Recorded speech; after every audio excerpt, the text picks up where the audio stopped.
Bueno, buenas tardes a todos. Hoy tocaba los textos seleccionados de Mao Zedong, que son los siguientes: el problema de la independencia y la autodecisión dentro del Frente Único, del 38, nuestro estudio y la situación actual del 44, confiar firmemente en la gran mayoría de las masas del 57 y un breve comentario del método dialéctico para la unidad interna del partido. Entonces, como podéis ver, estos textos se dividen básicamente en dos épocas: la previa a la toma del poder y la posterior a la toma del poder. Como iba comentando con el compañero Adrián, aquí tenemos unos textos que, bueno, son un poco diferentes a los que hemos visto con anterioridad. Por un lado, es una lectura relativamente sencilla, pero muy circunstancial, en el sentido de que se refiere a eventos específicos del Partido Comunista Chino, y en ese sentido, pues tiene unas dolencias y unos beneficios, unas ventajas. No son textos como podían ser los de Lenin o los de Gramsci, puramente teóricos enfocados a la cuestión del partido, aunque no obstante sí son textos relativos a la misma y como tal nos dan algunas ideas que yo considero enriquecedoras, en tanto que la experiencia china ha sido una experiencia distinta a la que ha podido tener el marxismo en Rusia y en Occidente en general.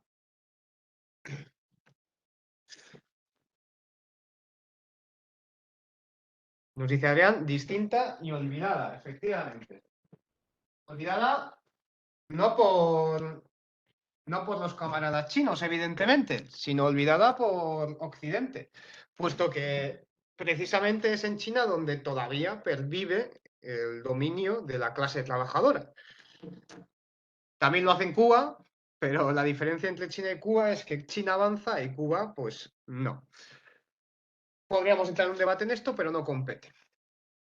Entonces, el primer texto data de 1938, todavía continúa la Segunda Guerra Mundial, y es un texto breve en el cual Mao nos está hablando de un elemento que en su momento generó mucha polémica en el movimiento comunista internacional, que es la idea del Frente Único. Durante un periodo, la Tercera Internacional promocionaba este tipo de frentes únicos, los cuales pues, tuvieron diferentes resultados en diferentes escenarios. No es lo mismo el escenario de la Guerra Civil Española que el que pudo ser el de la China popular. En todo caso, Mao sí va a defender hasta cierto punto esta idea del Frente Único. Y es que, dadas las circunstancias de debilidad que sufría China por la invasión imperialista, se va a imponer la necesidad de cooperar con los nacionalistas. Hay que tener un poco de contexto previamente. China llevaba 100 años de lo que ellos denominan la humillación. Los 100 años de humillación, en los cuales las potencias occidentales habían destruido a un imperio chino, Qin, ya en decadencia. Esto había causado millones de muertos.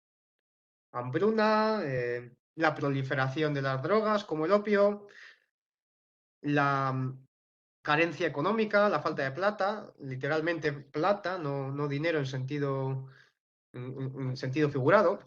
Y esto pues había desembocado en que durante la década de los años, de la década de los 10 a los 20, la década de los 20, de los 30, pues en China se viviese una revolución democrático-burguesa, en la que comunistas y nacionalistas pues habían cooperado, hasta que finalmente pues los nacionalistas darán la espalda a los comunistas, les traicionarán, y en todo este embrollo está la política del Frente Único, que luego se renovará, eso sí, bajo un paradigma bien distinto al que se había producido previamente, cuando se produce la invasión imperialista del Japón. Claro, la cuestión es que el avance japonés hace peligrar toda la nación china. Los japoneses en esos años pues no tienen ningún tipo de clemencia ni de miramientos, sino que por el contrario pues cometen una serie de crímenes contra la humanidad, diríamos hoy día, extremadamente atroces. Estamos hablando de millones de muertos. Tenemos que pensar que, por ejemplo, la cantidad de personas que perecieron en Asia, posiblemente, ahora mismo no lo sé a ciencia cierta, pero supera durante la Segunda Guerra Mundial a los que perecieron en Europa. Y eso que en Europa la cosa tampoco fue menor. Entonces, bajo estas circunstancias de la invasión japonesa, Mao considera que efectivamente es necesaria la cooperación con los nacionalistas, pero no una cooperación a cualquier precio. Habrá veces, como nos indica, que será necesario primero pedir permiso y luego actuar, mientras que en otras ocasiones habrá que informar después de haber actuado. Es decir, primero actuar y después ya les comentaremos a nuestros socios lo que hemos realizado. Esto es así porque debe conservarse la independencia del partido, sin que esto suponga renunciar a la unidad. Pero debe conservarse esta independencia en tanto que no se puede dejar no se puede dejar como un barco sin timón, no se puede dejar en las manos del Kuomintang, de los nacionalistas. Se debe dirigir al propio camino del partido porque hay elementos del mismo que aseguran su supervivencia y que en caso de que fueran dejados en manos del Kuomintang, como mínimo, no se tomarían en serio. Y seguramente lo que hubiera hecho el Kuomintang sería aprovechar un momento de debilidad para acabar con el partido. Se identifica la lucha de clases con la lucha nacional y es que se establece la siguiente lógica. Si no hay nación, si no hay chinos, pues no hay revolución que realizar. El problema fundamental en ese momento, más que la propia revolución democrático-burguesa, es expulsar al imperialismo japonés por el carácter bárbaro absolutamente que tienen. No hay posibilidad de ningún avance social dentro de los límites de la invasión japonesa.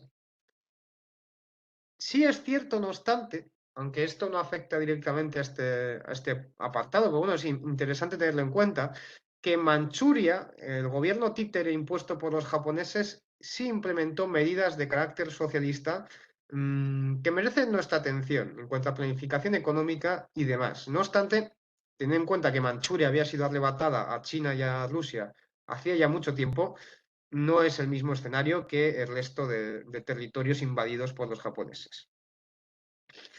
En todo caso, la idea que subyace a que debe supeditarse la lucha de clases a la lucha nacional, porque eso es lo que supone al final identificar la lucha de clases con la lucha nacional, es que no puede haber revolución si los revolucionarios han muerto. Por otro lado, se critica la idea que se señala que en Francia en aquellos tiempos se llevó a cabo de que todo se debe producir a través del Frente Unido. Se considera que esto es una consigna errónea, puesto que, como ya se ha comentado, hay límites que son propios y exclusivos del partido, como el ejército. Tal vez una campaña militar no, pero reforzar el ejército, reforzar las células del partido en territorio enemigo, todo ello es algo propio del partido que no se puede dejar en manos de otro tipo de agentes, puesto que no van a cumplir con esa tarea satisfactoriamente. La van a hacer en provecho propio y no en provecho de la clase trabajadora. Como ya digo, este apartado es interesante por la polémica que había generado el Frente Único previamente. Insisto en que el contexto en el que aquí se da es muy diferente al contexto en el que se propuso para la China de los años 20. Y lo que más podemos resaltar aquí es la flexibilidad que ya nos está mostrando Mao Zedong en su forma de pensar la política, que está plagada de contradicciones que no obstante él busca siempre que sean operativas, ¿no? Que tengan una finalidad, un servicio para la clase trabajadora. El siguiente texto, bastante más extenso, es una recopilación que se llama Nuestro estudio de la situación actual y es una recopilación de experiencias del partido que van del 37 al 44 fundamentalmente. Aunque ya comienzan en el 34 e incluso se hacen diversas referencias al ala izquierdista que gobernó entre el 31 y el 34 y que se califica como un ala cuyas líneas eran en gran medida incorrectas. Tras estos periodos, pues se produce un periodo de reflexión y de esa reflexión surge este texto. En él se denuncia en varias ocasiones la falta de formación que va a llevar al partido a repetir errores. Los errores cometidos entre el 31 y el 34 se van a repetir luego en el periodo del 37 al 44 hasta cierto punto. Y Mao identifica con bastante acierto la importancia de identificar el contexto en el que se dan dichos errores, Es decir, los errores no nacen de la nada, sino que se dan en un contexto socioeconómico. Hay unas clases sociales, hay unas estructuras económicas que dan pie precisamente a esas ideas, a esos problemas y a esas soluciones. Entonces hay que entender el porqué de los errores, cómo se ha llegado a esa conclusión y por qué, claro, esa conclusión era errónea. Y no se debe achacarlos a camaradas individuales, no se debe personalizar, lo cual, por cierto, supone una gran contramedida con la experiencia bolchevique, en la cual sí que se personaliza mucho tanto las fracciones como los errores. Pareciera que estos se deben a la persona y a las malas ideas de la persona y no tanto al contexto en que esa persona se ha movido, a qué clases se corresponde, etcétera. Y de nuevo me confundo, Mao clama por la clemencia hacia sus camaradas, hacia los compañeros de partido. Tanto en este texto como en otros vamos a ver cómo continuamente hace hincapié en la idea de que se debe ayudar a los camaradas, ¿no? A superar esas desviaciones ideológicas. Se le va a criticar y critica de forma reiterada la falta de análisis, pero cuando aquí Mao habla de análisis, de analítico, lo que quiere decir en mi lectura es dialéctico. Recordemos que la crítica analítica, la escuela analítica, es una escuela, si no recuerdo mal, anglosajona, británica, que se aleja precisamente de la dialéctica y que tiene una forma de entender el método distinta, más cercana, diría yo, al positivismo. En ese sentido, no debemos confundirnos. Tal vez la traducción del chino al castellano no haya sido la más apropiada. Tal vez, y esto es muy probable, Mao no tuviera una formación filosófica tan amplia. De hecho, hasta donde yo sé, la escuela analítica no existía todavía en estos tiempos. Entonces, todavía es más comprensible el uso de estas palabras.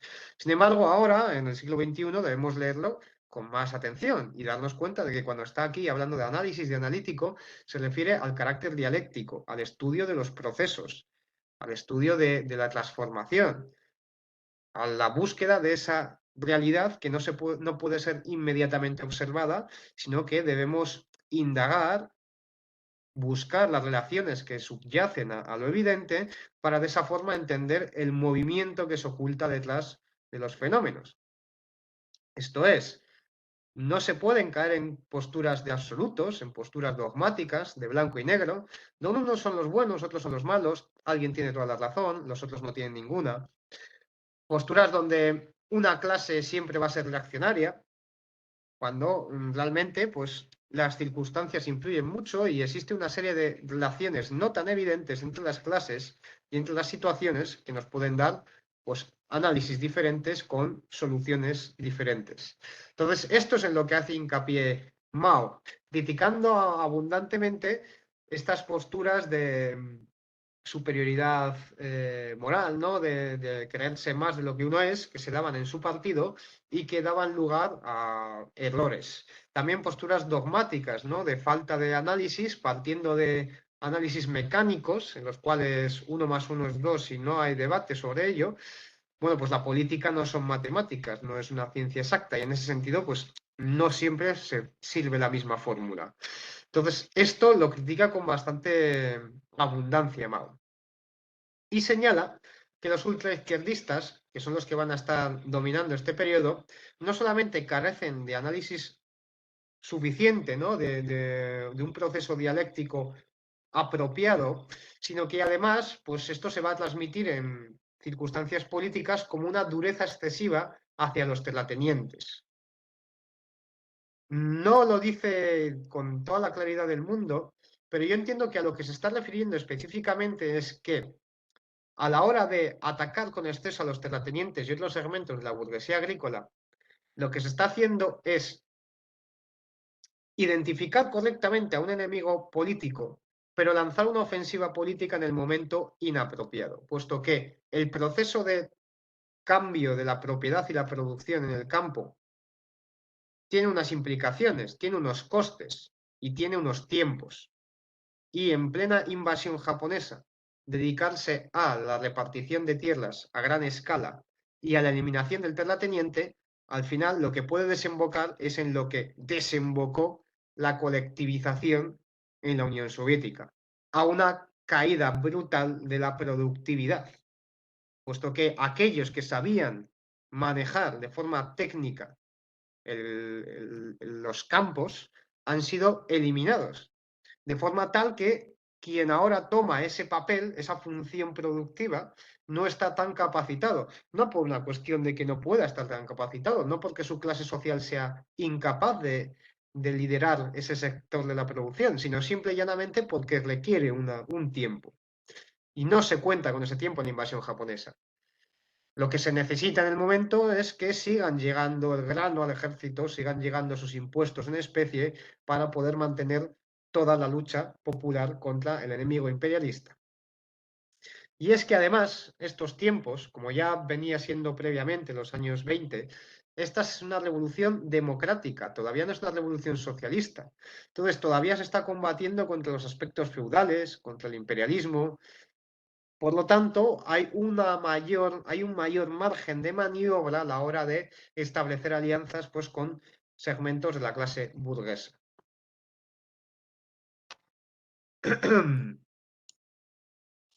Uno de los errores, perdón, una de las dificultades que afronta el Partido Comunista Chino en estos tiempos, y que bueno, ha sido propia de muchos otros partidos, sobre todo en tiempos de guerra, es el carácter disperso del partido. La situación de guerra de guerrillas da lugar a lo que se conoce como localismos de montaña, dice específicamente. Es el fenómeno por el cual unas células del partido tienen experiencias muy particulares que le dan lugar a aprendizajes también particulares, lecciones que no son universalmente aplicables, lo cual significa que caen en una ceguera política. No observan correctamente cuál es el correcto análisis, sino que se centran en su experiencia. Entonces, cuando cambia el escenario, cuando cambian las circunstancias, no son capaces de adaptarse a dicho cambio. Tampoco son capaces a veces de coordinarse con otros miembros del partido que han tenido experiencias diferentes y sufren de otro tipo de ceguera. O mejor dicho, el mismo tipo de ceguera, pero con un condimento distinto. Si unos, por ejemplo, van a pecar de izquierdistas, otros, por su experiencia tal vez en la ciudad, van a pecar de derechistas.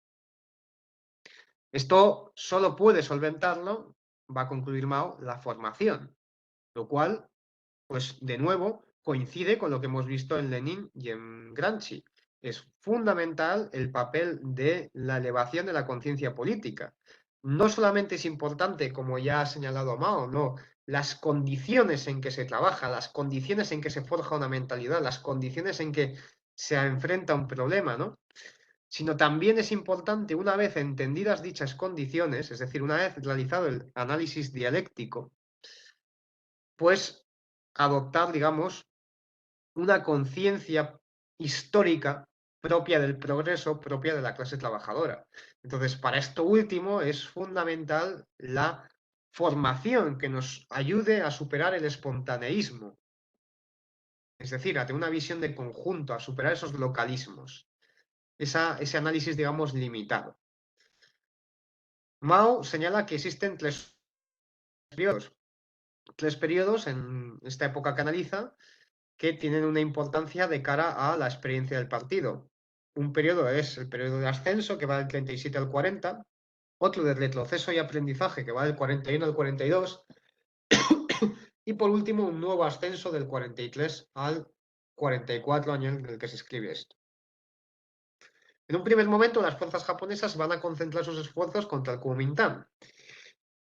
Y el Kuomintang, por su lado, tampoco va a amenazar seriamente a los comunistas. No obstante, a medida que se desarrolla esta situación y que los comunistas aprovechan para expandir su esfera de influencia, para engrosar su ejército,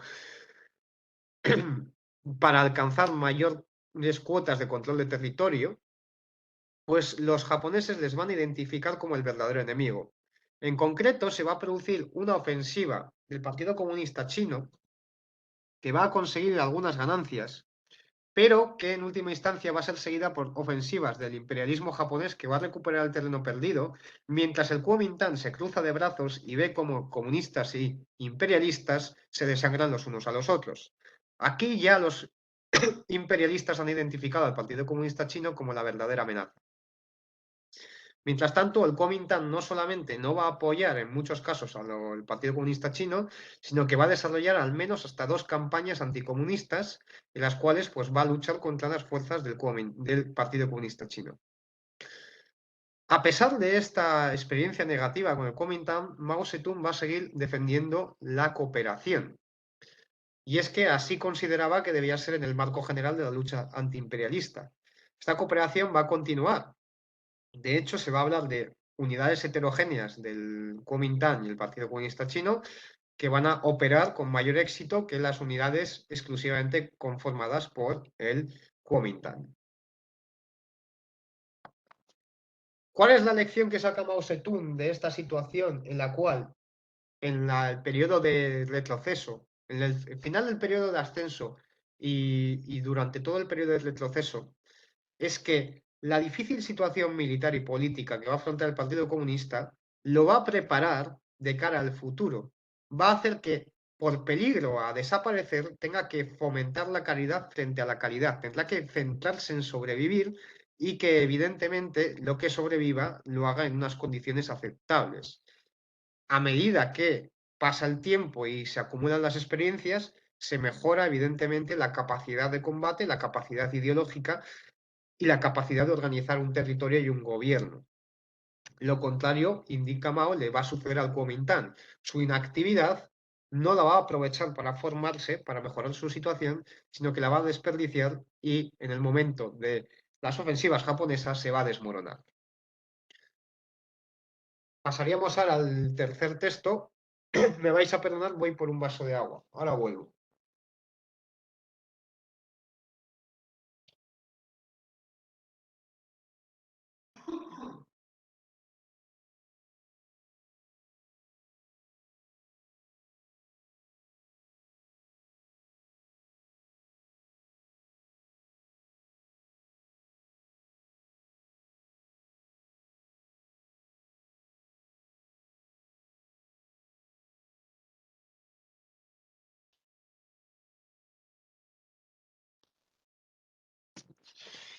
Bien, este texto cambia bastante el tercio de la ponencia, de la presentación, en tanto que aquí nos encontramos ya en una situación de la toma del poder. Si antes hablábamos de que la revolución que estaban llevando al principio a cabo los comunistas chinos era una revolución democrático-burguesa, aquí en cambio se trata de una revolución socialista. El contexto particular de este texto es muy relevante. Es un texto previo al gran salto adelante, en el cual Mao va a lanzar una campaña antirevisionista en confluencia o apoyándose, mejor dicho, en las masas. De eso consiste el texto en concreto, confiar firmemente en la gran mayoría de las masas. Este escrito, como ya digo, se escribe precisamente en esos primeros años de ese movimiento antirevisionista. ¿Cuál es este movimiento que implica las masas en contra de los derechistas? Bueno, pues hay un instrumento muy importante para el mismo, que es el Dacibao. Son paneles expuestos en zonas públicas donde cada cual puede expresar sus críticas abiertamente. Aquí os he puesto una imagen, una fotografía histórica de uno de esos dacibaos. Como podéis ver, pues existen consignas con distinto tamaño y cada uno pues, puede venir a pegar lo que quiera. Se ve ahí a un hombre que está pegando pues, un nuevo texto que, pues, por ejemplo, puede estar criticando al secretario del sindicato unificado en su provincia pues, por mala gestión, o puede estar hablando de que en la escuela hay una serie de profesores que están impartiendo una doctrina confuciana que en su vertiente pues, es contraria al carácter revolucionario de la sociedad, o puede estar criticando la gestión de una fábrica. Es decir, las críticas se pueden lanzar en muchos sentidos. Críticas al profesorado, como ya digo, críticas a los miembros del partido, críticas también a eh, la gestión industrial.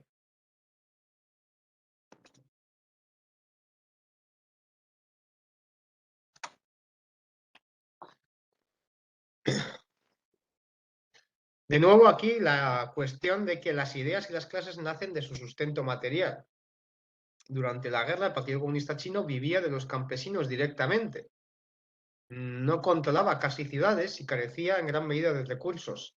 No había realmente razones ni capacidad para discutir abiertamente.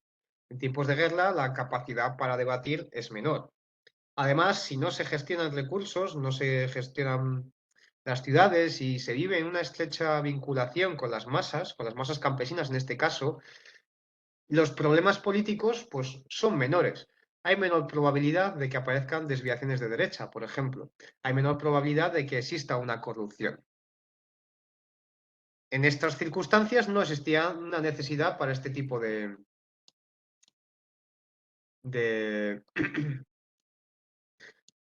perdón, no había necesidad para una campaña antitelevisionista de este calado. Tampoco existía la capacidad para ello, como ya digo, por estar en tiempos de guerra. Adrián nos comenta que la revolución cultural empieza con un Dacibao. Efectivamente, porque la revolución cultural se inscribe en estos movimientos democráticos, tal y como yo los entiendo, en los que las masas chinas se ven implicadas en la política nacional. De hecho, aprovecho este ejemplo de la revolución cultural para continuar con lo que dice Mao. Mao nos desecha en varias ocasiones la posibilidad del caos. El caos en el sentido de caos, ¿no? De mala gestión, de que no lleguen los recursos a su sitio, de falta de información, una serie de problemas desencadenados de un descontrol de la situación política y económica que se temía que pudiera generar pues, este periodo de crítica abierta y de lucha política. La revolución cultural ha sido abiertamente calificada como un fracaso y un terror político. Sin embargo, cuando se atiende a los datos económicos, el caos que supuestamente generó la revolución cultural no fue tal. La economía y la industria china siguieron creciendo. Entonces hay más mito que realidad. Esto es importante. A veces nos llega información de la historia de China que no es precisamente la más imparcial, ni la más acertada. Mao descarta la posibilidad de caos y en ese sentido no terminó de acertar. Pero ciertamente el caos, como dice él, no debe ser temido. Es un caos que abre oportunidades y que además es un caos que no se da en las escalas catastróficas que algunos temían. ¿Quién puede temer el caos? Pues quien está muy cómodo en su posición. Y precisamente estos sujetos son los más susceptibles de la crítica. Ya vimos en Gramsci algunos análisis que juntaban la demografía y la política, ¿no? Análisis sociológicos en ese sentido.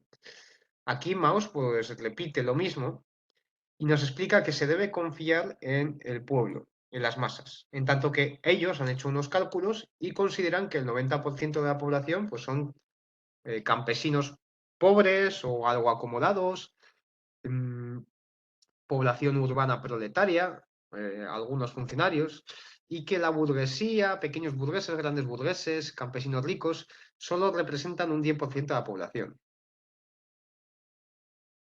Por lo tanto, consecuentemente, y con lo que decíamos antes, de que las circunstancias materiales generan una serie de circunstancias subjetivas, ¿no? Ideológicas, y que también lo mostraba Gramsci en su texto, pues ese 10% de la población, que representa a la burguesía, terratenientes, campesinos ricos y demás, pues se va a oponer a la revolución cultural.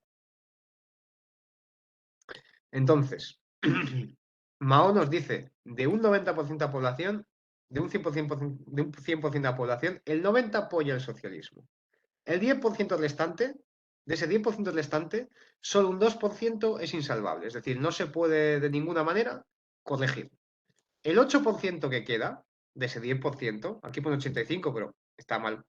El 8% que resta debe ser convencido.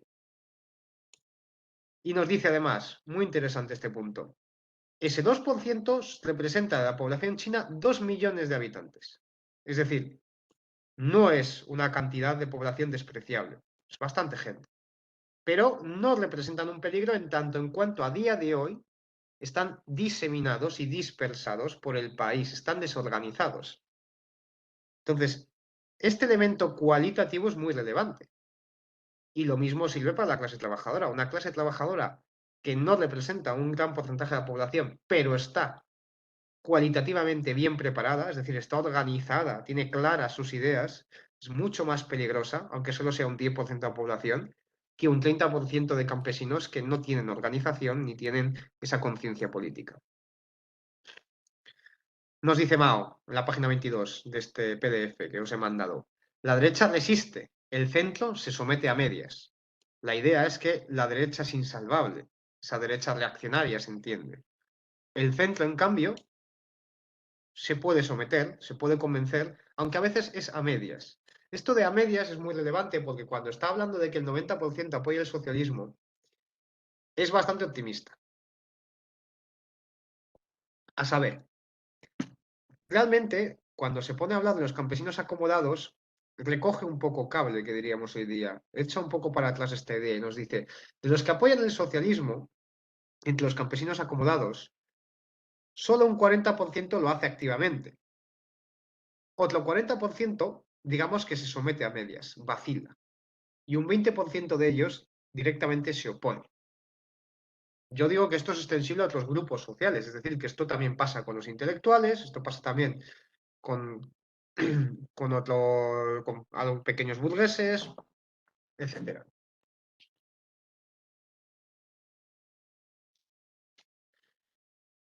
Vale.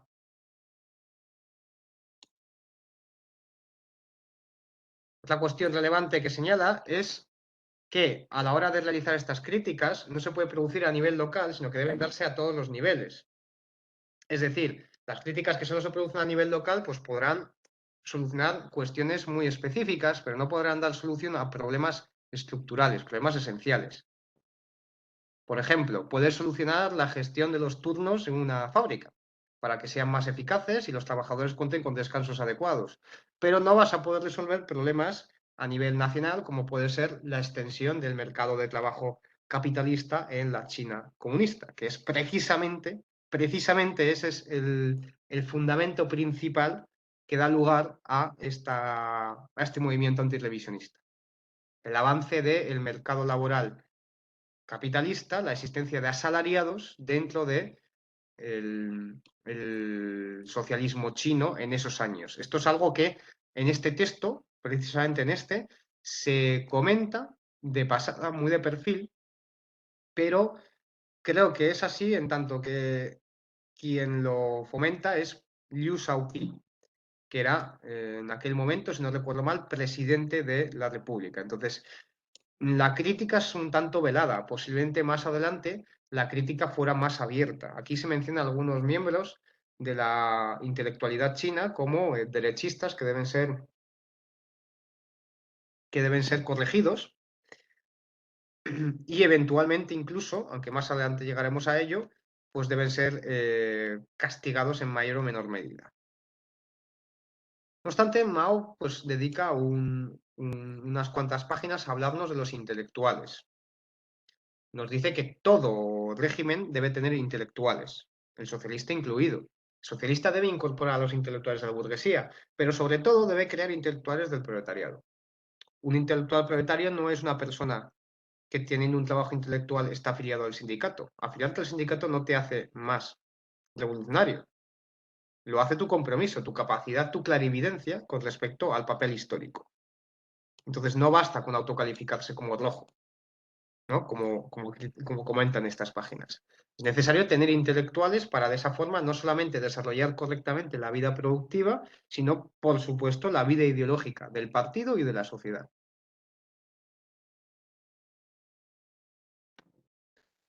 Yo señalo aquí una cuestión que no aparece tan explícitamente y que incluso diría que aparece igual en el siguiente texto, y es que no solamente se debe confiar en la mayoría porque representa la mayoría de la población, sino también porque el problema está realmente dentro del propio partido.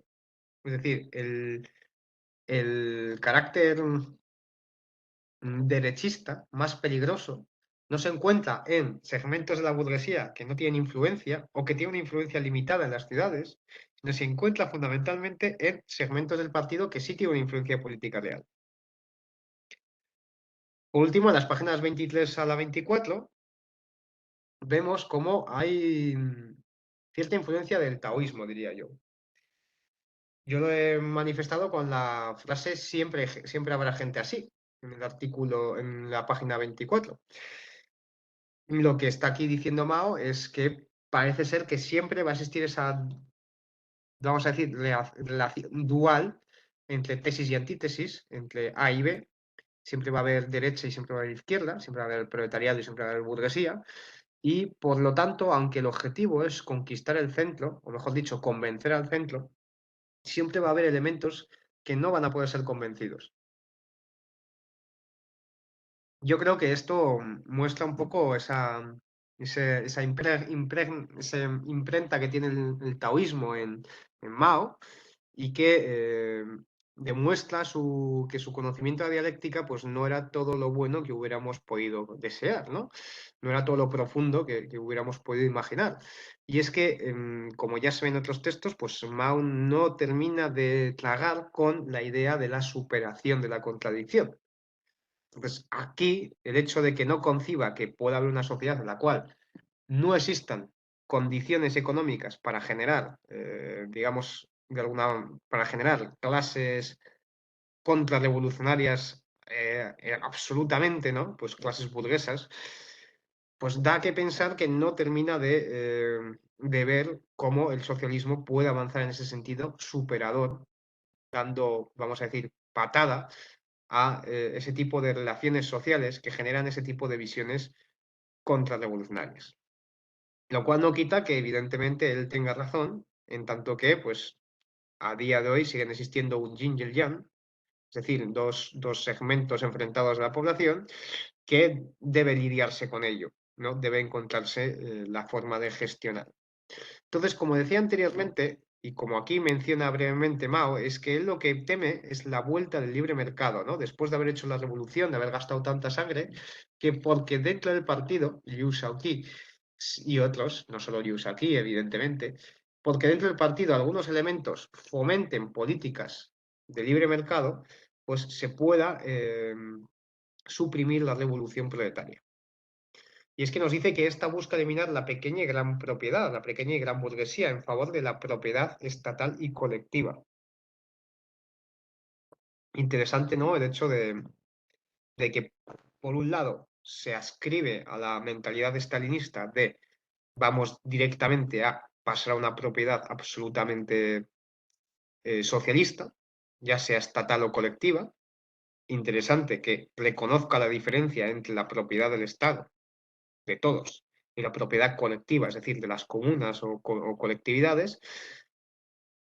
Y por otro lado, pues de nuevo esa idea de ya podemos saltar directamente a la propiedad absolutamente estatalizada, bueno, o socialista, sin que sea necesaria una nueva política económica como pudo pasar como era necesaria en Rusia, o, por ejemplo, como se ha dado después con Deng Xiaoping y se sigue dando a día de hoy en la China comunista, pues con una presencia del mercado privado supeditado, no obstante, a la dirección del Partido Comunista Chino.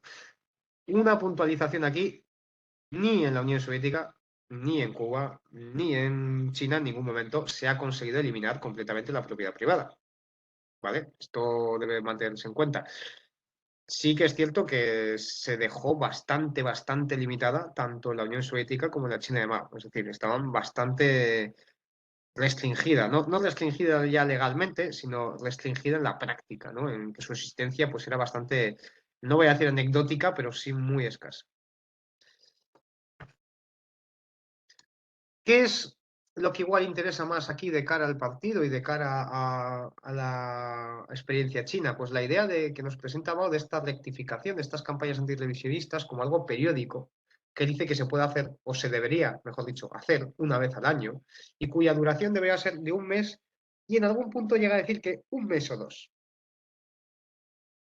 Yo, como he dicho antes, considero que esta es una forma de participación en la política de las masas muy interesante. Evidentemente, los dacibaos a día de hoy pues, no tendrían el mismo impacto ni la misma capacidad dada el avance de los medios de comunicación.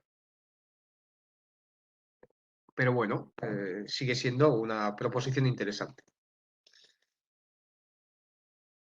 La humillación pública, la degradación laboral, es decir, que te quiten de un puesto, te bajen, dejes de ser, por ejemplo, vicerrector, pone el ejemplo en la universidad, y seas simplemente profesor, incluso que te despidan del profesorado, la supresión de los derechos electorales y hasta los trabajos forzados son algunas de las penas o castigos que se pueden imponer a estos derechistas. No obstante, sigue siendo bastante clemente en comparación, evidentemente, con otros líderes socialistas con esta clase de sujetos. Él nos habla de que este tipo de rectificaciones deben tener 4 etapas. Una apertura en la cual todas las críticas son bienvenidas, también las críticas de la derecha, porque dentro de su mentalidad de la contradicción, pues siempre va a haber algo que se pueda rescatar de esas críticas derechistas que puedan mejorar y sirvan para aprender. Pero bueno, una apertura de opiniones y de libertad de ideas y de críticas que luego sea seguida de un contraataque. La apertura sirve para enriquecerse, para ver qué puede funcionar, y el contraataque sirve para identificar los enemigos más peligrosos de la sociedad y, bueno, sacarlos del juego político. A continuación vienen las reformas. El contraataque es previo a la reforma. Primero desalojas de las posiciones políticas, aunque no sean en el partido, sino en la universidad, por ejemplo, a los reaccionarios, y posteriormente emprendes las reformas que sirven para el cambio. Y la última etapa sería la del aprendizaje, la del estudio de todo el proceso para que no se repitan los errores, como sucedía, como se mencionaba en el texto anterior, y se pueda pues, continuar avanzando en un sentido acumulativo, sin tener que caer de nuevo en la misma dinámica. Como ya digo, las críticas de la derecha también pueden ser buenas si sirven para mejorar, pero no debe dejarse vencer a la derecha en el debate. Para eso está el contraataque. Aquí un par de citas muy interesantes que además encajan encajan muy bien en la actual experiencia china y son las que siguen. Para todos nosotros, la revolución socialista es algo nuevo, lo cual nos está diciendo Mao que él mismamente y cualquier miembro del Partido Comunista Chino de aquellos tiempos tiene que estar repleto de dudas, tiene que estar abierto a nuevas ideas, no puede cerrarse en banda, sino que realmente están experimentando. Y luego dice que este asunto debe someterse igualmente al gran debate, siendo necesario dedicar varios años a su experimentación en entidades piloto, unos años para su extensión y otros tantos para su popularización. Es decir, más allá de el proceso específico del que esté hablando, la idea a la que se refiere es que debe, debe se debe experimentar, se debe ser valiente, ¿no? Digamos, y actuar como si se tratara de un laboratorio, puesto que, como se decía previamente, esto de la revolución es algo nuevo y hay mucho camino por recorrer, hay mucha incertidumbre. Entonces, en ese sentido, deben realizarse experimentos en entidades piloto, es decir, en lugares específicos que sirvan de laboratorio, no en todo el país, sino, por ejemplo, una ciudad, una provincia. Y dice, unos años para su extensión, es decir, primero lo probamos en un lugar controlado, si funciona, lo extendemos poco a poco y ya pasarán varias décadas hasta que se popularice.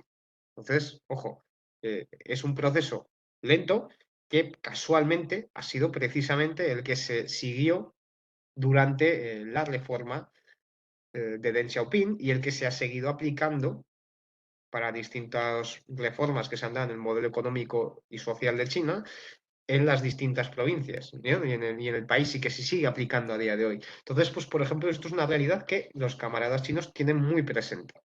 Esta necesidad de enfrentarse a cuestiones novedosas de una forma experimental y paulatina, gradual.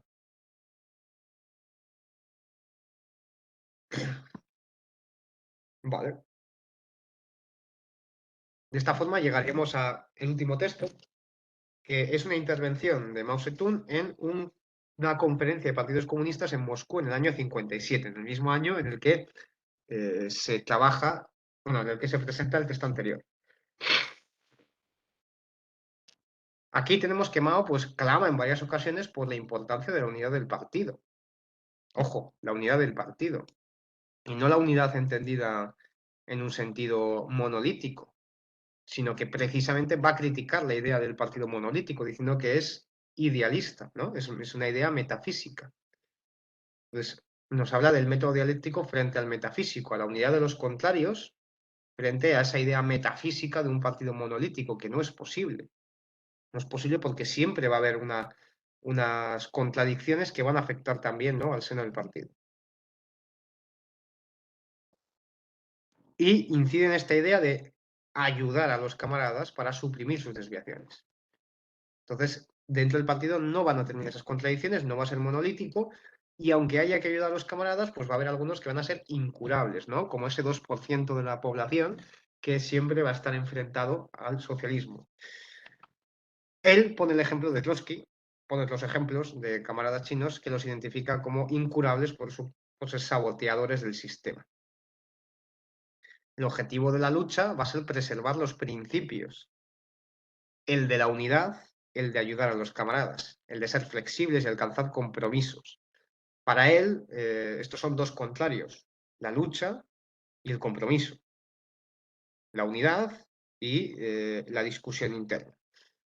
Ambos dos deben darse, no son exclusivos el uno del otro. Entonces, es fundamental, en ese sentido, poder encontrar el equilibrio y, si fuera necesario, pues echar a quien haga falta en el momento que sea oportuno, y en los demás momentos, pues mantener dentro del partido, alcanzando compromisos, siendo flexible y ayudando a estos camaradas pues, a que rectifiquen su línea. Es muy interesante que esto lo diga en Moscú, ¿no?, donde el marxismo-leninismo, el estalinismo que se destilaba allí, era diferente al que se destilaba en Pekín, evidentemente. Tal vez esa sea una de las razones fundamentales por las cuales pues, un partido se supo adaptar y sobrevivir y el otro, evidentemente, no lo consiguió. Tal vez sean otros los motivos. Bueno, hasta aquí llega la exposición. Me he introducido en elementos que son más propios del Estado o incluso elementos históricos, pero creo que tanto los unos como los otros nos enriquecen a la hora de entender la cuestión del partido. Tanto la experiencia que ha tenido el Partido Comunista Chino como la experiencia que puede tener un partido de gobierno, un partido que gobierna, y la gestión interna del partido. La lucha de dos líneas, la lucha entre, si no de fracciones, de grupos ideológicos dentro del partido, es algo que ya hemos comentado previamente y que aquí pues, incide en varias ocasiones, con un carácter más positivo, ¿no?, en ese sentido. Creo que la carta que envía el camarada Gramsci al, al, al Partido Comunista Soviético y que leímos en su momento, enlaza muy bien con estas ideas que presenta Mao de flexibilidad y compromiso. Si tenéis algo que comentar, algo que se haya quedado en el tintero, puesto que aquí se comentan muchos temas, pues adelante. Intentaré responder las preguntas como mejor pueda y nada, muchas gracias.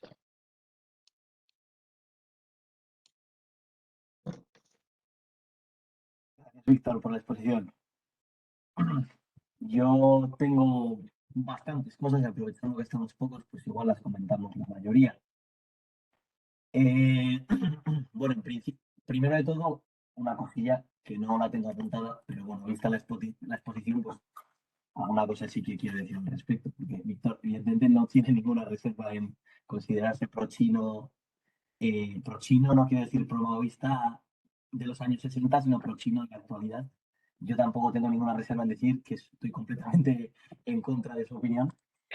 Es más, no voy a meterme evidentemente a discutir acerca de la caracterización del Estado chino actual, su política económica, sino simplemente como detalle histórico, eh, la línea de Deng Xiaoping, que es básicamente una línea heredera de lo que sería Liu Shaoqi, de la gran revolución cultural, representa precisamente la negación de la línea maoísta, la negación de la de la gran revolución cultural proletaria y que podría ser perfectamente calificada según estos criterios maoístas o según los criterios que los partidarios de Mao desarrollaron en los años 50 y 60 como línea derechista y reaccionaria. De hecho, si alguien critica a Mao y sus camaradas, sus correligionarios durante esos años, es las desviaciones que después va a consolidar a partir del año 75 Deng Xiaoping, ¿no? Entonces, a mí me parece curioso, cuanto menos, siempre que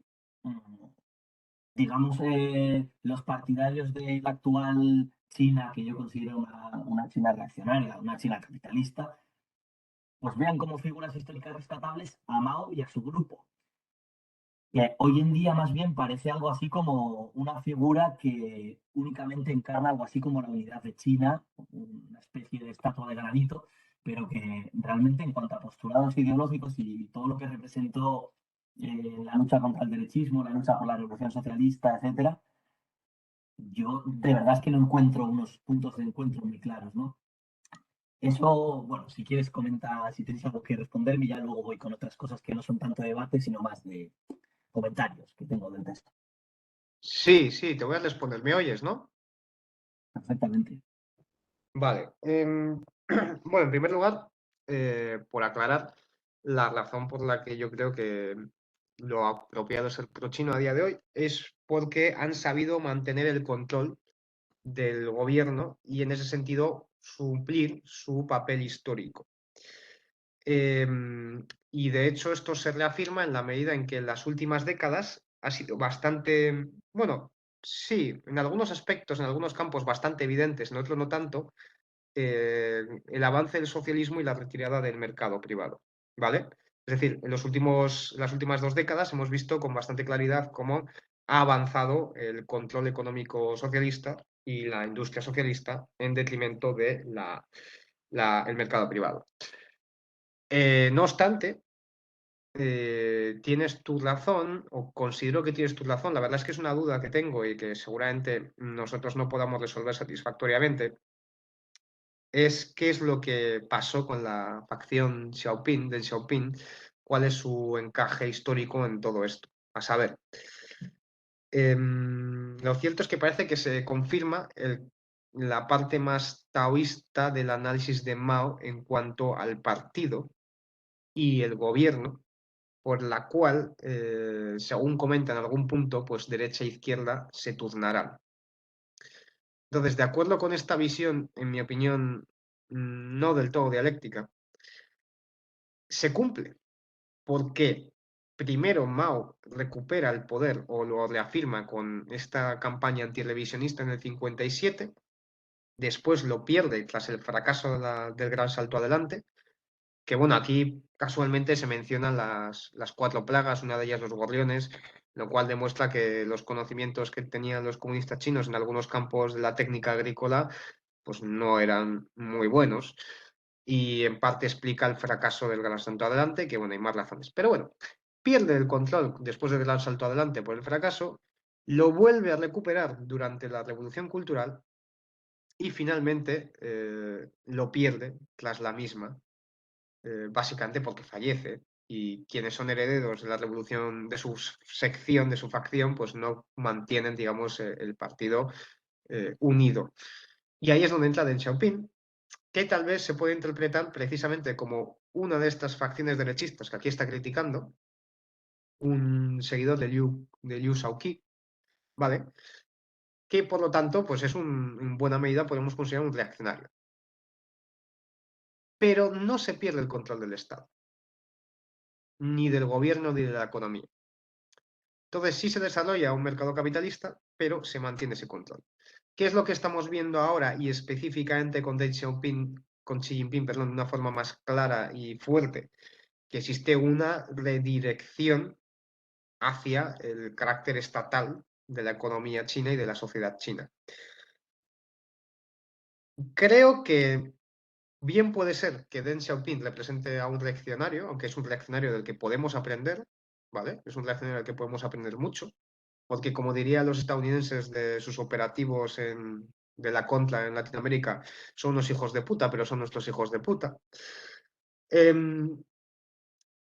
puede aprender de él Y yo creo que tal vez lo que ha sucedido en el Partido Comunista Chino en buena medida es que de esa facción de Xiaoping y otras que pululaban a su alrededor, se ha ido aprendiendo a través de la práctica que era necesario o conveniente la vuelta a el carácter más socialista de la economía. Y yo creo que eso es un gran, ¿cómo decirlo? Eso es un gran, no elogio, sino que es un gran acierto del Partido Comunista Chino, el haber seguido teniendo claras unos principios, su papel histórico, porque si no, hubieran abierto la economía y hubieran hecho una serie de medidas que no han tomado eventualmente y que están reduciendo el crecimiento económico y reduciendo la posibilidad de que algunos se enriquezcan a costa de los trabajadores, porque si no hubieran mantenido esa clarividencia política, hubieran adoptado estas medidas de Deng Xiaoping, las hubieran extendido y se hubieran enriquecido, pero no, han optado por otro camino. Y por eso digo, creo que conservan, ¿no? Digamos, esa clarividencia política y que ese es su acierto. Pero ciertamente, ¿no? Estoy de acuerdo contigo en que, aunque no creo que nunca vaya a quedar del todo claro, que Deng Xiaoping puede representar precisamente él como su movimiento un movimiento reaccionario.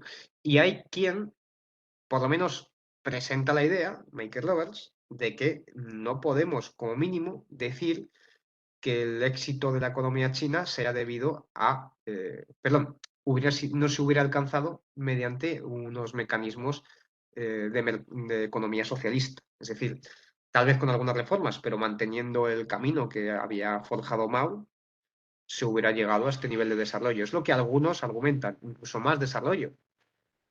Bueno, eso es ciencia ficción y no estamos seguros, pero tampoco podemos descartarlo. Entonces son preguntas que quedan abiertas. Para mí lo fundamental, como ya te digo, y es algo que hemos ido viendo en estos seminarios de la cuestión del partido, es el conocimiento del papel histórico de la clase trabajadora. Más importante que si la economía es un 51% privada o 51% pública. A este respecto, si quieres, yo mi TFG lo dediqué a esto, con una perspectiva en su momento anti-China. Y vamos, yo al terminarlo me quedé con dudas y concluía, sí, la economía es mayormente capitalista, aunque ha avanzado un poco hacia el socialismo, pero es que al final el dominio sobre el capital no lo ejercen los burgueses, lo ejerce el partido. Y eso no es baladí. Perdona si me he extendido mucho y espero haberte aclarado las cuestiones, además de dejar clara un poco mi posición, porque en este texto, en esta exposición, perdón, tanto he apoyado como criticado a Mao Zedong. Bueno, si puedes pasarme el TFG y lo que has dicho de Michael Roberts también, Sí, sin problema. si tienes algo por ahí, pues pasa. Nada, bueno, brevemente a esto y luego voy con el resto que tenía. Simplemente decir que, claro, si tú estás diciendo que la economía capitalista predomina en China, pero que no predomina porque la controla el partido, una posible pregunta que nos tenemos que hacer ahí es si acaso el partido no está precisamente subordinado a la economía china y es justamente el garante de ese capitalismo chino. Es decir, el Partido Comunista históricamente sabemos que no tiene por qué ser por su propio nombre un partido revolucionario, sino que perfectamente puede adaptarse a las reglas del juego del Estado burgués y de la sociedad burguesa. Eso lo hemos visto históricamente y tanto con los partidos socialdemócratas de principios del siglo XX como con los partidos comunistas europeos que devinieron en patas del Estado burgués cuando se tornaron eurocomunistas, etcétera. Entonces, ¿qué quiere decir? Que el hecho de que supuestamente esté controlada por el Partido Comunista no quiere decir, no quiere significar o no tiene por qué significar que ese Partido Comunista sea un partido revolucionario, sino que puede ser un partido de la reacción, pero que ha conservado el nombre. Simplemente nada de eso. Sí, no, y eso es una posibilidad, pero no es una posibilidad que se confirme en la práctica. ¿Por qué no se confirma en la práctica? Bueno, pues porque ya he explicado que hay medidas de política económica que no se entienden bajo ese paradigma, es decir, el paradigma por el cual lo que hace el Partido Comunista Chino es preservar esa economía capitalista porque le beneficia a ellos mismos, entonces sería un tipo de dictadura de la burguesía. Hay medidas que se han adoptado que no encajan para nada en ese paradigma Y luego el propio Michael Roberts tiene un análisis sobre la composición del Partido Comunista Chino, en la que se ve que los burgueses no son nadie en el mismo y que lo que más hay allí son funcionarios y luego proletarios y luego campesinos. Por cierto, a los burgueses se les permitió entrar en el año 2000. Por eso ya digo que la historia del Partido Comunista Chino es muy interesante y repleta de contradicciones, porque bien podría ser que parte del mismo hubiera gobernado la reacción derechista o hubiera estado muy controlado por la reacción derechista, y que eso haya ido cambiando, sobre todo en la década de los 2000 y 2010.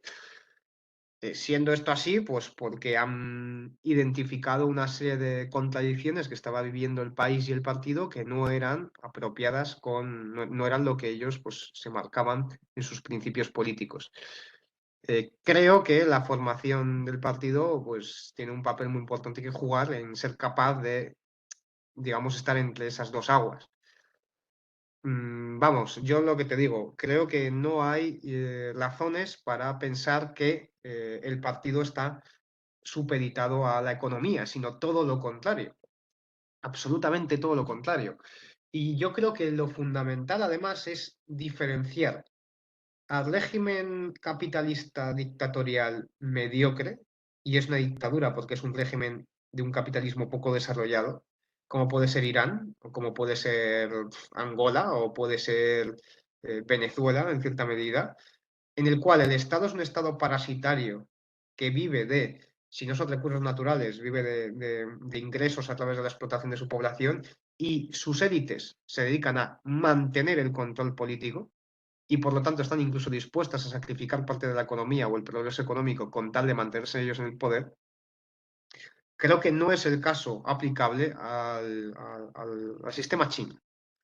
Y sobre todo lo digo, como ya insisto, es por la capacidad, por un lado, de dirigir la economía hacia los objetivos que desea el Partido Comunista Chino, y por otro lado, por la cantidad de mejoras de carácter socialista, vamos a decir, que se han logrado en China.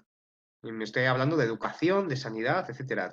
Derechos que se habían perdido con la era de Xiaoping y que se han recuperado pues, claramente. Tampoco encaja, por ejemplo, que ahora con el COVID pues hayan abierto después de las manifestaciones. Un régimen de la clase que yo describí inicialmente seguramente se hubiese mantenido en sus 13, como por ejemplo va a hacer Rusia, se va a mantener en sus 13 en su invasión de Ucrania, y no va a cambiar esa posición. Bueno, no sé si con esto te he podido aportar algo que no supieras o dar algún punto de vista que no tuvieras. Un último comentario, decir que por ley en las empresas de cierto tamaño tiene que haber un miembro del Partido Comunista Chino observando qué es lo que se está haciendo ahí. Entonces, el control que tiene el partido sobre el capital no es pequeño. Vale, bueno, evidentemente no voy a estar de acuerdo, pero podríamos tener una discusión de horas y no voy a redirigirlo al texto porque si no, pues evidentemente no vamos a abordar un poco lo que hemos venido trabajando en esta sesión de Mao. Entonces, pues nada, ya te digo, mándame eso de tu TFS y lo de Michael Roberts, por el grupo por donde quieras y le echaré un vistazo. Vale, entonces voy a ir con algunos comentarios sobre el texto. En fin, ¿no? Que me ha parecido bastante interesante, como ya le he dicho antes a Víctor, evidentemente no aborda de forma sistemática la cuestión del partido, como lo ha podido hacer en el que hacer, como incluso los escritos así más desperdigados de Gramsci que leímos, ¿no? Que no tenían una coherencia interna, pero sí que lo abordaban de una forma algo más concreta. Aquí tenemos comentarios más transversales, ¿no? Pero bueno, aún así cosas interesantes que igual tampoco tienen que ver directamente con el partido, pero que quiero rescatar, ¿no? En primer lugar, el tema del problema de independencia y autodecisión dentro del Frente Único de 1938, Mao nos dice que tenemos que apoyar la consolidación de nuestro ejército y el de los ejércitos enemigos, y explícitamente señala que los terratenientes deben reducir los arriendos y los campesinos deben pagarlos para unirse contra la agresión extranjera. A mí me ha parecido bastante interesante, bueno, ya la conocía, pero bueno, desarrollarlo, ¿no? Esta cuestión, ¿no? Porque aquí vemos la lógica de construcción, bueno, de construcción, o la lógica de cómo operan los principios revolucionarios en una situación concreta. ¿Qué hace Mao? Mao primero lo que hace es fijar cuáles son las tareas de la revolución. Nos dice que las tareas de la revolución en 1938 se concretizan un poco más, pero en general las tareas de la revolución china son democrático-burguesas y antifeudales y anticoloniales, ¿no? Digamos, una revolución nacional antiimperialista. Después de eso, lo que va a hacer es, en función de esas tareas de la revolución, va a fijar las clases sobre las que debe apoyarse la revolución. En este caso, según los vaivanes de la revolución, va a ir adaptando esa relación de clases, pero podríamos decir que en esta revolución nacional eh, pues son básicamente proletariado, campesinado y burguesía nacional. En los momentos en los que se incorpora también la tesitura de la guerra de liberación antijaponesa, incluso va a incluir a los terratenientes. Bien, quiero rescatar yo de esto, digamos, de esta definición de las tareas de la revolución y este despliegue de las correlaciones de clase.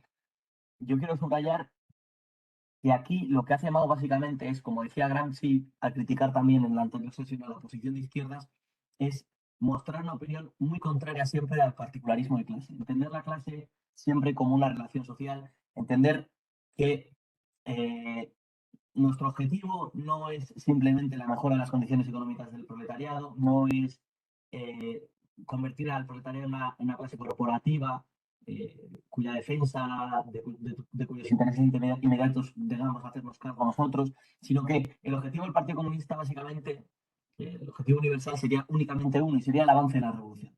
La revolución que evidentemente hay que fijar desde la teoría marxista y cuyas clases también hay que escoger, pero que lo fundamental sería delimitar, digamos, ese objetivo de la revolución pasando por encima de los intereses parciales de los colectivos, incluidos los colectivos obreros, por mucho que pueda doler. Y aquí se ve claramente, no en el caso de los obreros, pero sí en el caso de los campesinos, a los que les obliga también, en caso de que los terratenientes reduzcan los arriendos, a pagar esos arriendos y no expropiar o no confiscar las tierras en un momento determinado. Esto me parece interesante porque más adelante también, en confiar firmemente en la gran mayoría de las masas de 1957, menciona un ejemplo, o sea, bueno, un ejemplo no una persona concretamente que igual no se la conoce, pero habla de Ting Ling. Ting Ling, que será purgada en 1957. Esa figura, Mao, digamos que no la va a desarrollar, no nos va a decir quién es Ting Ling, pero Ting Ling básicamente fue una militante del Partido Comunista Chino que venía del anarquismo, y Tin Ling lo que va a mostrar son desviaciones feministas. A lo largo de los años 40 va a fijarse amargamente de que el Partido Comunista no está prestando excesiva atención a la cuestión femenina, de que las mujeres siguen siendo oprimidas, etcétera, etcétera. ¿Qué es la opinión cuál es la opinión del Comité Central Chino? ¿De qué la acusa? La acusa de desviación feminista, es decir, de particularismo.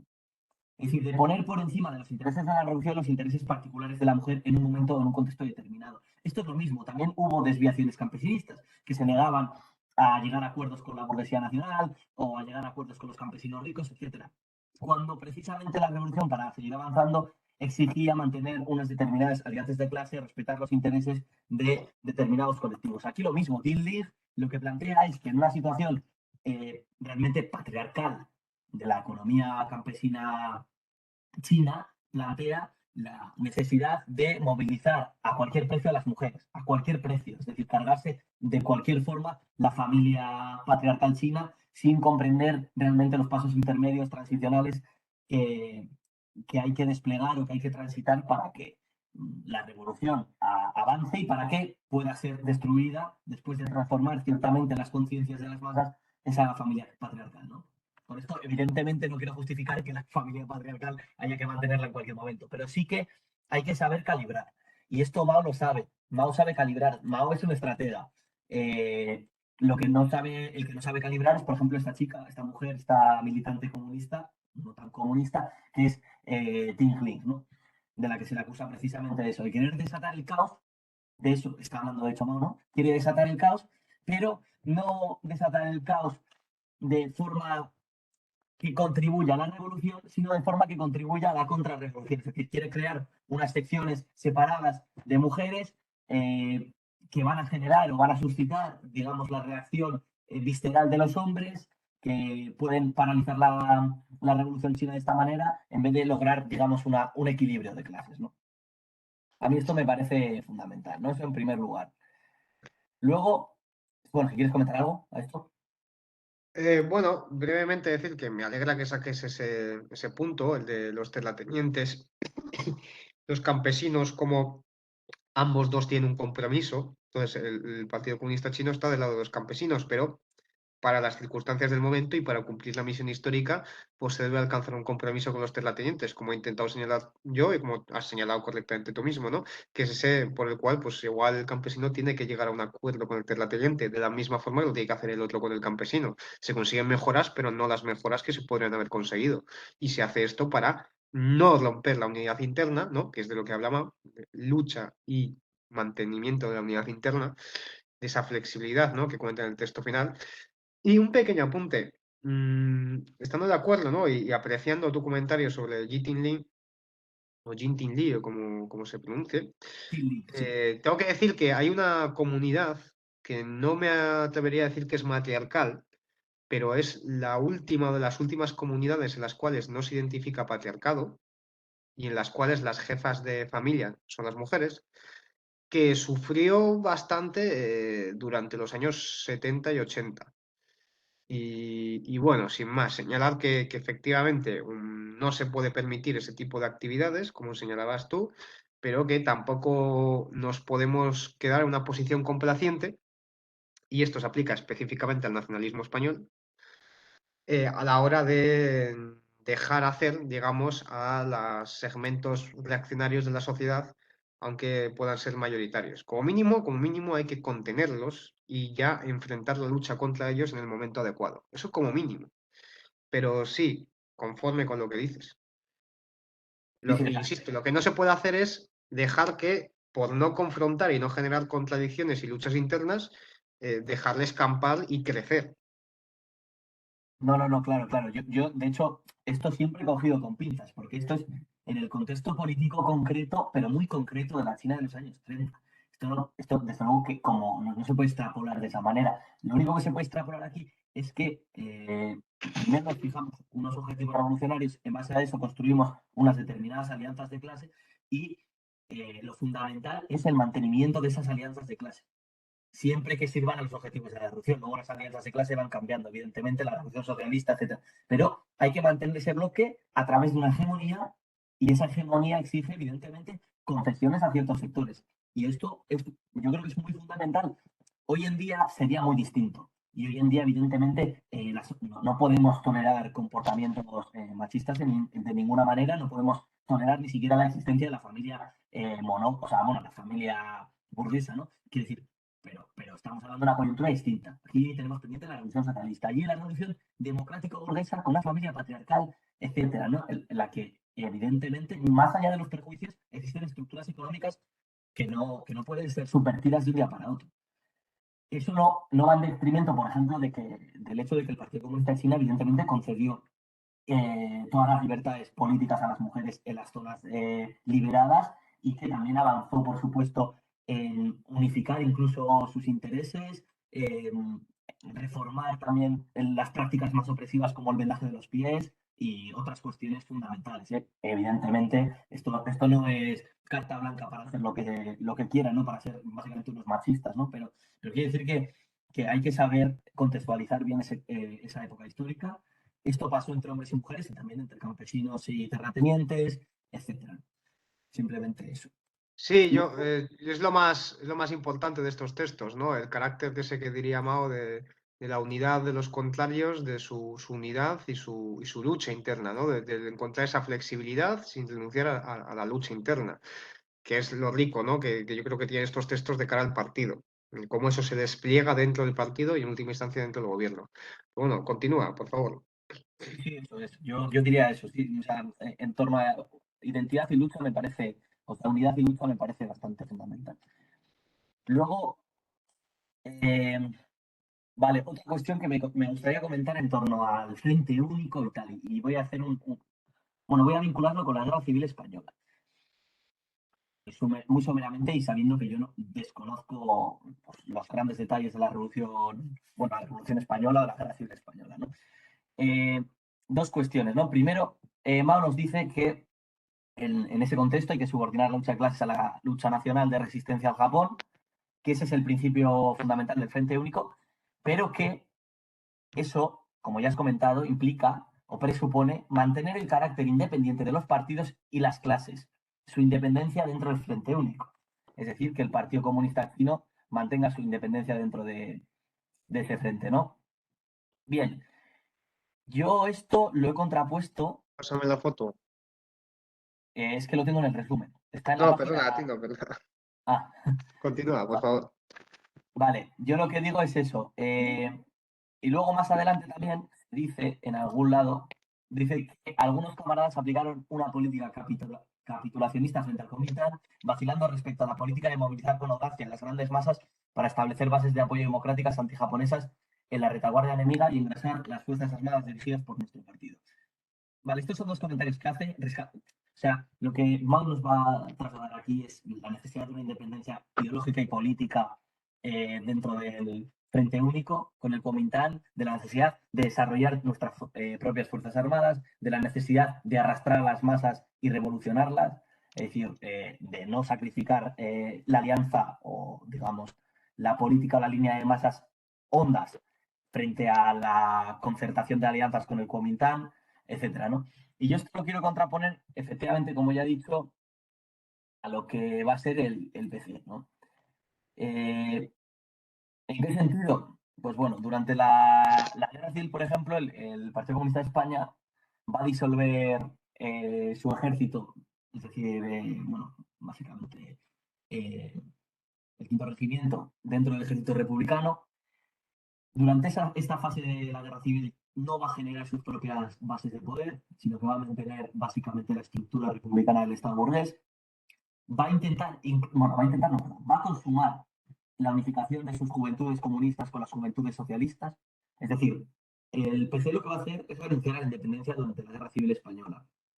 Además de eso, se va a apoyar fundamentalmente no en las masas campesinas, sino en la burguesía republicana. Va a someter también su política a los imperialistas franceses e ingleses en función de los intereses internacionales de la Unión Soviética. Esto de las masas campesinas es claro, porque suele actuar de forma bastante contrarrevolucionaria en el campo, negando la revolución agraria que temen que despierte a las masas campesinas españolas y desate una revolución proletaria en España, ¿no? Entonces, el PC lo que va a hacer es contener esos esfuerzos, ¿no? Eso, por una parte, y claro, tampoco esto es interesante, no va a desarrollar un movimiento político entre las masas de la retaguardia de la zona sublevada, va a someterse a una guerra de posiciones burguesa frente a Franco, es decir, no va a hacer agitación política dentro de las zonas sublevadas para levantar a los campesinos y crear bases de apoyo en esas zonas. Esto va a limitar también la posibilidad de generar fuerzas auxiliares de guerrilla y milicia, etcétera, ¿no? Básicamente, yo, lo que pretendo aquí es contraponer cuál es el modelo de revolución nacional que va a plantear Mao para la China imperial de aquella época y cuál es el modelo que plantea el Frente Único, el Frente Popular del PC, ¿no? Y cómo, a pesar de que parezca que hay similitudes, uno supone la subordinación al proyecto burgués de la República y el otro supone la construcción eh, de unas bases de poder armadas revolucionarias y que luego van a culminar en la formación del Estado chino comandado por el Partido Comunista Chino, ¿no? Entonces, yo, vamos, simplemente mencionar eso y cómo durante esa época, digamos que hay dos líneas distintas, una que se aplica en China y otra que aplica la Internacional Comunista en Europa, que es una línea que podríamos llamar bueno, de puro liquidacionismo del comunismo y de su independencia ideológica, con la excusa de combatir al fascismo. Que la excusa de combatir al fascismo no vale para todo. Es decir, al fascismo había que combatirlo, pero la cuestión era cómo. ¿Cómo y para A qué? ver, ¿No? yo creo que te estás equivocando de medio a medio. ¿Por qué? Porque el ejemplo que pones específicamente del campo en España es lo que hubiera hecho Mao Zedong. ¿vale? Precisamente alcanzar compromisos hasta con los terratenientes para mantener el esfuerzo bélico, ¿vale? Eso es lo que propugna Mao Zedong. Y es precisamente lo que propugna el PC en el campo español. Lo que propugna la CNT es el ultraizquierdismo de hacer la revolución en el campo, sacrificando de esa forma el esfuerzo militar. ¿Qué es lo que hace el PCE? Que tú dices que se alía con la burguesía. El PCE, porque conserva su independencia política en buena medida, y bueno, ciertamente aquí podremos ver que, bueno, luego me meto, lo que hace es sustituir al gobierno del PSOE y otras formaciones republicanas en el gobierno, es decir, acaba cooptando el gobierno. El PC acaba siendo, como en el caso que pone Mao, del Frente de Resistencia Antijaponés, se acaba convirtiendo con el paso de los años en la fuerza mejor organizada y más capaz de gestionar la resistencia. Espera, espera. Yo puedo estar de acuerdo contigo en que la aproximación de la Segunda República, perdón, de la Tercera Internacional, los años de la Segunda República, y cómo se llegó a hacer algunas cosas como la unión de las juventudes socialistas y comunistas, pues efectivamente puedo estar de acuerdo contigo en que se supeditó demasiado la independencia del partido a ese frente único, por lo menos en la teoría y a veces en la práctica. Pero yo creo que la evidencia histórica es que el PCE supo mantener cierta distancia y aprender de Mao antes de Mao. Entonces,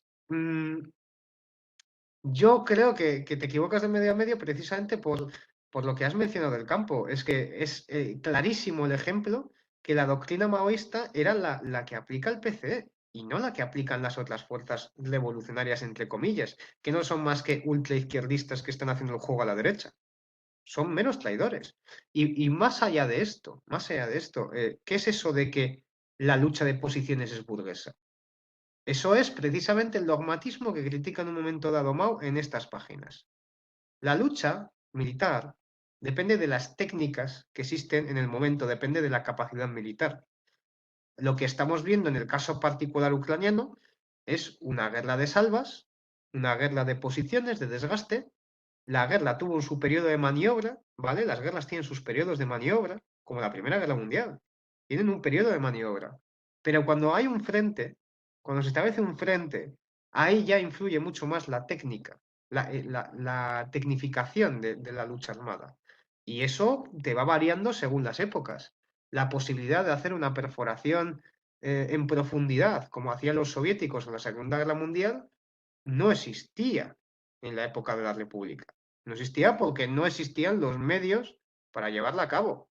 Entonces, y sobre todo no los tenía la República. Otro ejemplo del carácter positivo del PCE es que organiza el Ejército Popular. El Ejército Popular planta la única batalla que el ejército republicano tiene un cariz de profesionalidad, que es la batalla del Ebro. La Sí, única. una excepción. Entonces, no podemos hablar de que la lucha, la guerra de guerrillas es revolucionaria y la lucha de posiciones es contrarrevolucionaria, porque no es cierto. No es cierto. Esos son circunstancias. Puedes tener una aproximación más o menos correcta. Puedes tener errores o aciertos, pero lo cierto es que esto se debe a circunstancias pues, técnicas del momento. Y lo cierto es que la maniobrabilidad que podía existir en la Guerra Civil Española, pues no era inexistente, evidentemente, pero teniendo en cuenta el nivel de mecanización de las unidades, pues era bajo y las capacidades logísticas, pues eran bajas. Si tenemos en cuenta la logística junto a la capacidad de atrincheramiento, pues la logística es muy mala y la capacidad de atrincheramiento es muy alta. Entonces no vas a tener casi maniobras de ese estilo. Mm, a ver, de nuevo, no sé, o sea, entiendo que tu crítica viene un poco de tu experiencia militante, revolucionaria, lo que sea, pero creo que no se corresponde verdaderamente con lo que pasó en la guerra civil.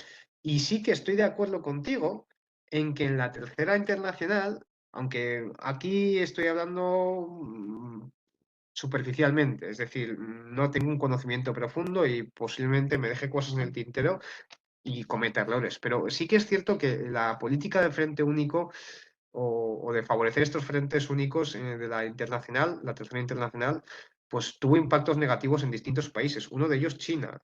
Yo insisto en que lo que se comenta aquí es de la China de los años 30, no de los años 20, ¿vale? Son circunstancias muy diferentes.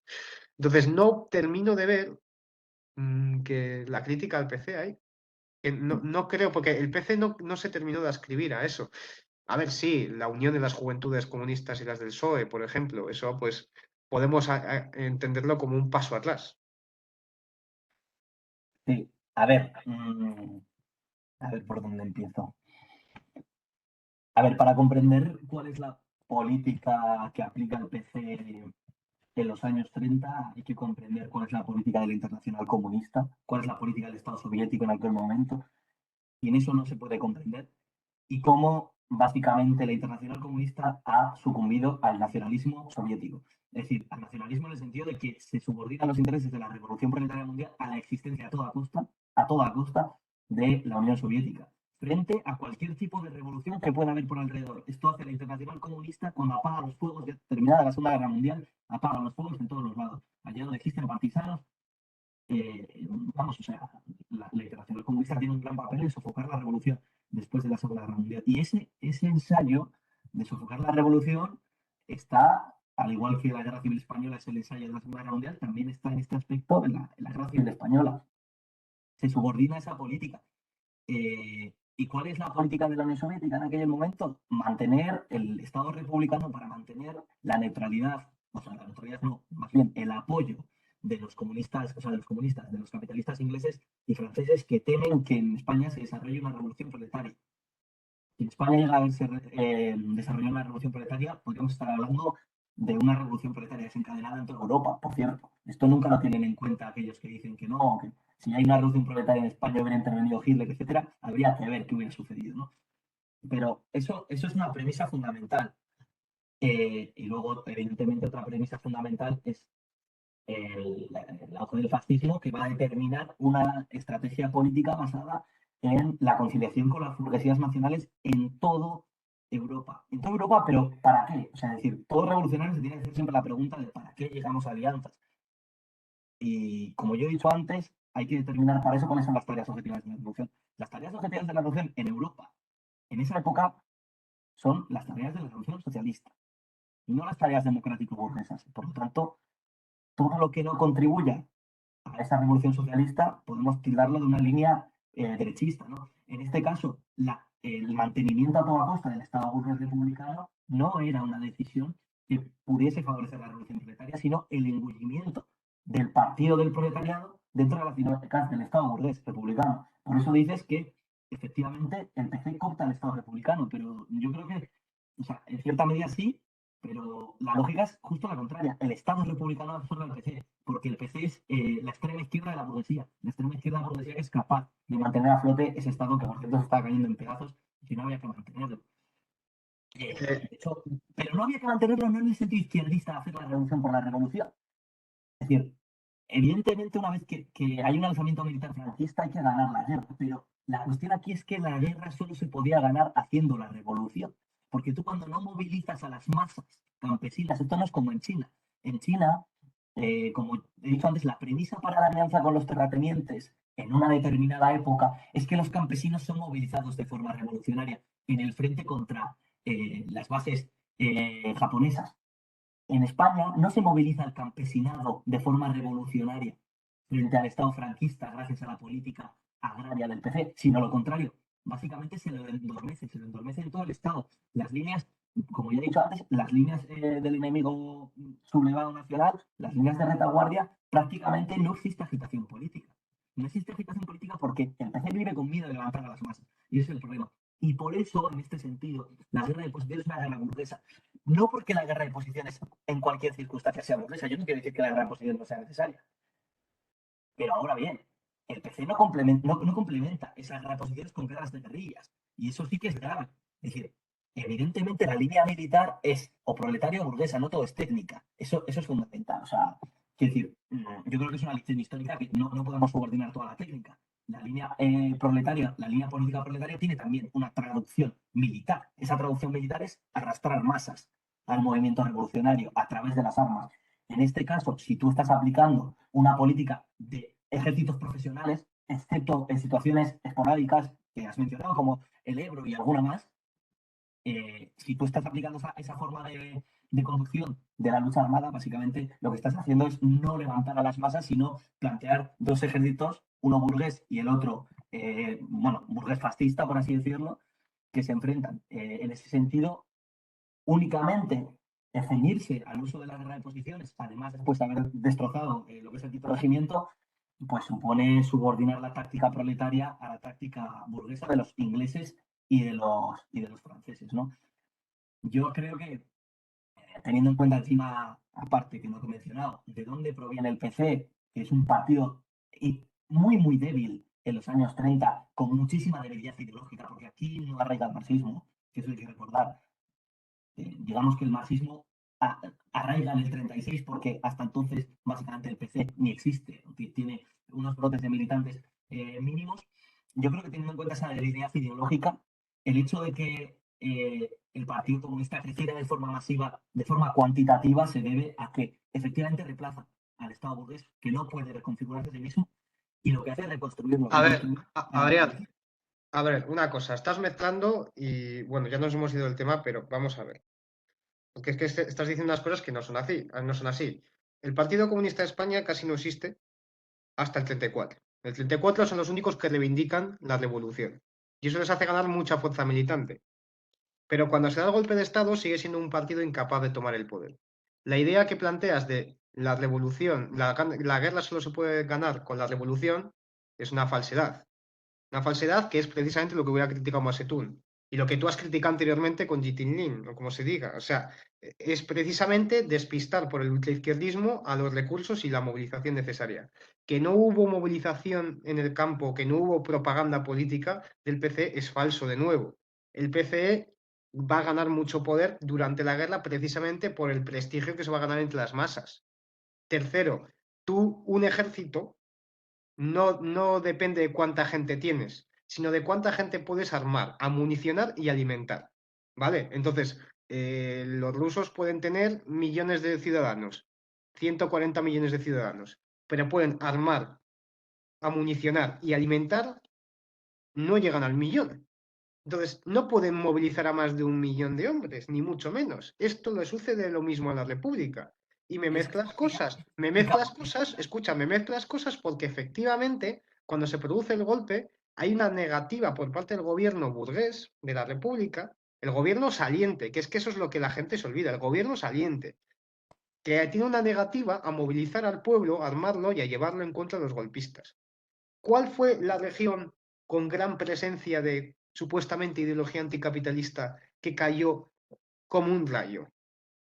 Andalucía, Andalucía, no, tanto movilizar en el campo, tanto hacer la revolución en el campo, que luego no supieron hacer la O con un canuto. ¿Vale? Entonces, ¿quién se opuso al ejército popular a profesionalizar, a armar con conciencia al ejército? Pandemic, los mismos, el POUM, la CNT, es decir, yo de ti revisaría todo lo que estás diciendo, porque aparte de que va muy claramente en contra de lo que acabamos de estudiar de Mao Zedong, no se corresponde con los hechos. Evidentemente, el Partido Comunista hacía propaganda en la retaguardia, y si no, es impensable que hubieran tenido ese auge que tuvieron. Y segundo, es que no sé, no quiero incidir más, pero me parece muy claro que la idea de la guerra se gana con la revolución va precisamente en contra de lo que acabamos de leer de Mao. Que una cosa es organizar correctamente tus recursos, como lo hacen los chinos, que además lo que hacen es organizarlos también las líneas a través del enemigo, y otra cosa muy diferente es esto. Pero es que también son guerras distintas, porque es que el asunto está en que, y de hecho la guerra, el bando republicano lo hizo, es que además lo hizo estableció grupos militares, en el concreto, por ejemplo, en Extremadura, llegaron a tener hasta 3.000 partisanos que operaban tras las líneas enemigas. Entonces, es que directamente es falso el esquema que tú me estás planteando, de que no se realizó una actividad de movilización del pueblo, etcétera. Es que no es, no lo comprendo. Lo que evidentemente no tiene sentido es que tú tengas un problema inmediato que es la guerra civil, y te dediques a ejecutar curas, ¿vale? Que no y eso no es la revolución, ¿vale? Ni siquiera Kimao habla de eso. ¿no? Hablan continuamente de perdonar la vida a los reaccionarios. Entonces, ¿en qué cabeza cabe? Entonces, terminando ya, ¿qué representa el PC en la guerra civil? La profesionalización de la República, la organización de los recursos de la lucha, el único camino para constituir posteriormente un Estado socialista. Y bueno, yo sí puedo estar de acuerdo contigo, efectivamente, en la complacencia con las burguesías inglesa y francesa, pero tampoco tanto, ¿eh? Porque no creo que ellos confiaran mucho en la Segunda República, como demostró la cantidad de ayuda que prestaron. En fin, yo solo te puedo invitar, porque no creo que vayamos a llegar a nada con este debate, a que revises otras lecturas, ya no solo de compañeros de trincheras, sino también de historiadores, para comprobar que tal vez el relato no es tanto como parece. Insisto en que, por hacer la capitulación de la historia del PC, el PC no recuerdo cuántos miembros tenía, pero eran muy pocos. Y fue por la Revolución del 34, que fueron los únicos que dijeron hemos sido nosotros, que crecieron en número y aun y todo, pues un partido incipiente. Luego, al final, la segunda República, pues bueno, mucho más organizados. No sé, no sé, yo creo que no comprendo, o sea, puedo comprender, pero no del todo, cómo llegas a esas conclusiones. Porque después de haber leído esto, parece. A ver, es que, o sea, igual estás confundiendo. Yo no estoy defendiendo la línea de la CNT. La línea de la CNT es hacer la revolución y la guerra que le den por el culo. O sea, quiere decir, no, yo estoy Sí, sí, hablando sí, de hacer perdona, la revolución, entiendo tu pero punto intermedio, que tampoco estás con la CNT. He puesto la CNT como ejemplo exagerado, si quieres. claro, o sea, quiero decir, yo no planteo que el objetivo durante el año 36 fuese simplemente hacer expropiaciones. No, las expropiaciones como tal, en ese frente campesino, eran un medio para incorporar a las masas a la guerra. A la guerra, pero a la guerra de una forma revolucionaria en el sentido de crear unas bases de poder armadas nuevas que no se subordinasen a los límites que le imponía el Estado republicano, que no quería, repito, armar a las masas, como ya has dicho tú bien, pero claro, si nos subordinamos a ese Estado que no quiere armar a las masas, nosotros no podemos crear nuestras propias bases revolucionarias. Y eso sí que está en la experiencia maoísta. Eso yo creo que es la diferencia fundamental.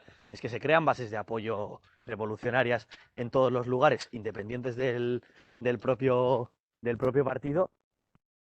Y en España ni se plantea la creación de esos soviets que serían, ¿no? Es decir, simplemente mantener las viejas estructuras. Y yo creo que, o sea, bueno, primero de todo, el relato que yo estoy ofreciendo es el relato no hegemónico, de hecho, o sea, quiere decir, el relato fundamental que hoy en día manejan todos los comunistas en el Estado español es de mitificación acrítica de lo que sería el PC durante la Guerra Civil Española. O sea, una mitificación que en muchos casos, no estoy diciendo el tuyo, en muchos casos roza el ridículo, o sea, quiere decir, o sea, en el sentido de, bueno, oye, o sea, también está la historia, cómo acabó la historia, ¿eh? Y eso parece que se nos olvida, cómo acabó la historia, que no fue solo derrotó al PC, sino que fue hasta el Estado republicano y nos hemos comido 40 años de dictadura aquí y que en gran medida responde a que no se condujo bien esa guerra.